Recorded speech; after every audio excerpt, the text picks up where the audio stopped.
नमस्कार, मैं हूँ धर्मेंद्र कुमार सिन्हा और आप देख रहे हैं मेरा चैनल। इस श्रृंखला के अंतर्गत हम लोग देखेंगे कि विभिन्न प्रकार के कुछ रोचक कहानियाँ और ये कहानियाँ रोचक इसलिए हैं क्योंकि ये हम लोगों के जो भगवान कहें या जिनको हम लोग मानते हैं उनसे संबंधित हैं। तो अगर कहीं त्रुटि हो जाए किसी कहानी में तो कृपया मुझे क्षमा करें। आज जो कहानी मैं बताने जा रहा हूँ वो भगवान श्री गणेश की कहानी है। और भगवान श्री गणेश जो कि विघ्नहर्ता, जिनका कि सर्वप्रथम पूजन किया जाता है, तो वो भगवान श्री गणेश, इनकी कहानी मैं थोड़ी-सी बताने जा रहा हूँ। मैं उनके बारे में क्या बोलूँ, सर्वज्ञाता। तो भगवान गणेश के बारे में यह कहा गया है कि उनका जो जन्म हुआ, उनके संबंध में कि जब माँ पार्वती उबटन लगाईं और उबटन लगाने के बाद जो उस उबटन को उन्होंने छुड़ाया, तो उससे श्री गणेश का उससे उन्होंने एक पुतले का निर्माण किया, मूर्ति का निर्माण किया और इसको जिसमें उन्होंने जान डाल दी और वही जो है वो श्री गणेश उनका नाम पड़ा। तो इसमें कथा इस प्रकार से श्री गणेश का जन्म हुआ। तो ये कहानी तो ये बात तो भगवान शंकर को पता नहीं थी। जब उपटन लगाने के बाद माता पार्वती स्नान करने गई तो उन्होंने कहा, पुत्र गणेश, मैं स्नान करने जा रही हूँ, तुम यहाँ पे देखते रहना कि कोई आए नहीं। क्योंकि भगवान गणेश भी अनभिज्ञ थे बाकी लोगों से।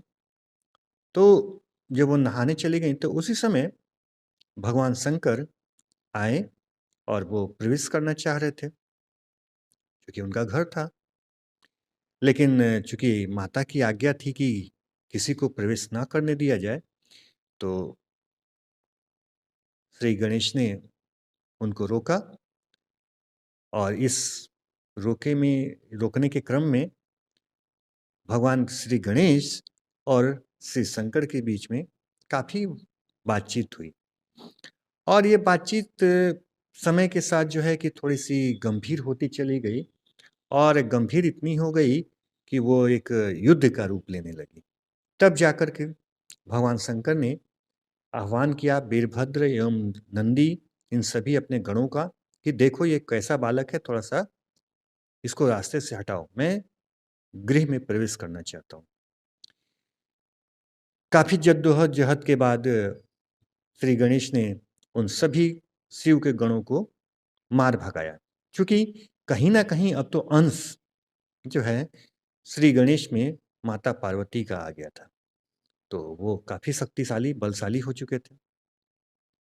जब ये प्रक्रिया हुई तो उसके बाद जब सभी हार गए, वो जाकर के रुदन करने लगे कि भगवान वो श्री गणेश जो हैं, ये जो भी हैं, ये हम लोगों से हटाए नहीं हट रहे हैं। अब तो भगवान शंकर काफ़ी क्रोधित हुए और फिर वे चले कि ये ठीक है, मैं अब देखता हूँ। और तब उन्होंने जाकर के श्री गणेश को के ऊपर अपना त्रिशूल का प्रहार कर डाला। त्रिशूल के प्रहार करते ही श्री गणेश का जो सिर है, वो वायुमंडल में यानी शून्य में विलोपित हो गया। अब तो जैसे ही इस खबर को माता पार्वती को पता चला, वो काफ़ी क्रोधित होके आईं और फिर रुदन करने लगी और उन्होंने कहा कि अब जल्दी से मेरे पुत्र को जीवित कीजिए, अन्यथा मैं इस पूरे ब्रह्मांड को नष्ट कर दूंगी। अब तो चारों तरफ हाहाकार मचने लगी, काफ़ी दिक्कत होने लगी।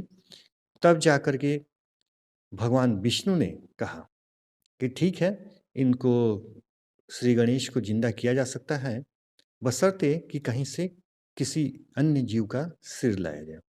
लेकिन अब यहाँ सवाल उठती थी कि किस जीव का सिर लाया जाए, तब और क्यों लाया जाए? तो इसमें ये बात चली कि वैसे वैसा सिर लाया जाए जिसको कि उसकी माता जो है प्यार ना करती हो। क्योंकि उस बच्चे का अब क्या ज़रूरत है? या वैसी माता के लिए उस पुत्र का क्या ज़रूरत है?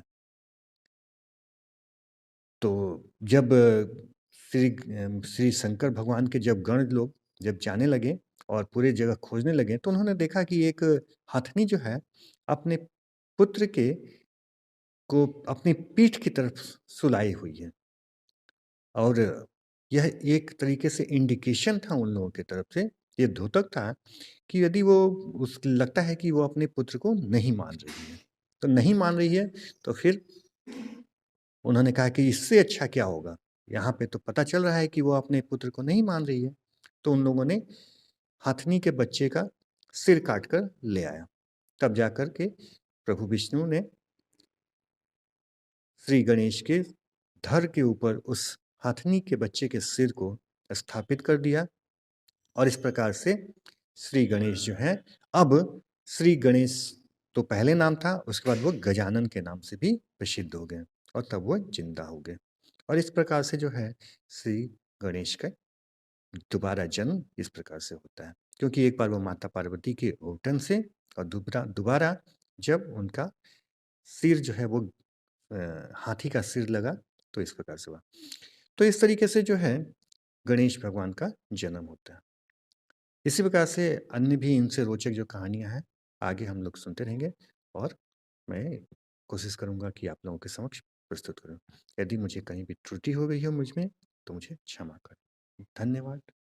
अच्छा लगे तो लाइक, सब्सक्राइब करें एवं शेयर करें। Thank you.